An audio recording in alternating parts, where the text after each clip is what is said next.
Hi, welcome back to my channel. Hi friends. వాడు comedy వాడు comment చేసేటప్పుడు ఏంటి మనోళ్ళైనా ఎవడైనా సరే వాడు బాధపడతానని ఒక్కటి ఆలోచించాలి ప్రతి ఒక్కరు.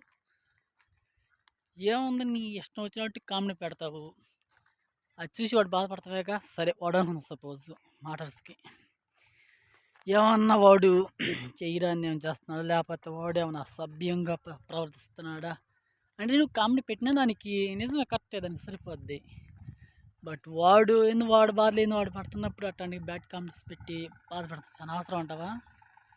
అలా మాత్రం చేయకండి ఫ్రెండ్స్. చాలామంది అలా చేస్తున్నారు, బట్ అలా మాత్రం చేయొద్దు. ఏంటంటే ఒక బ్యాడ్ కామెడీ పెట్టి ఒక బాధపడుతుంది తప్ప నుంచి ఏముందో ఉపయోగం ఏముంది చెప్పండి. Okay friends, bye.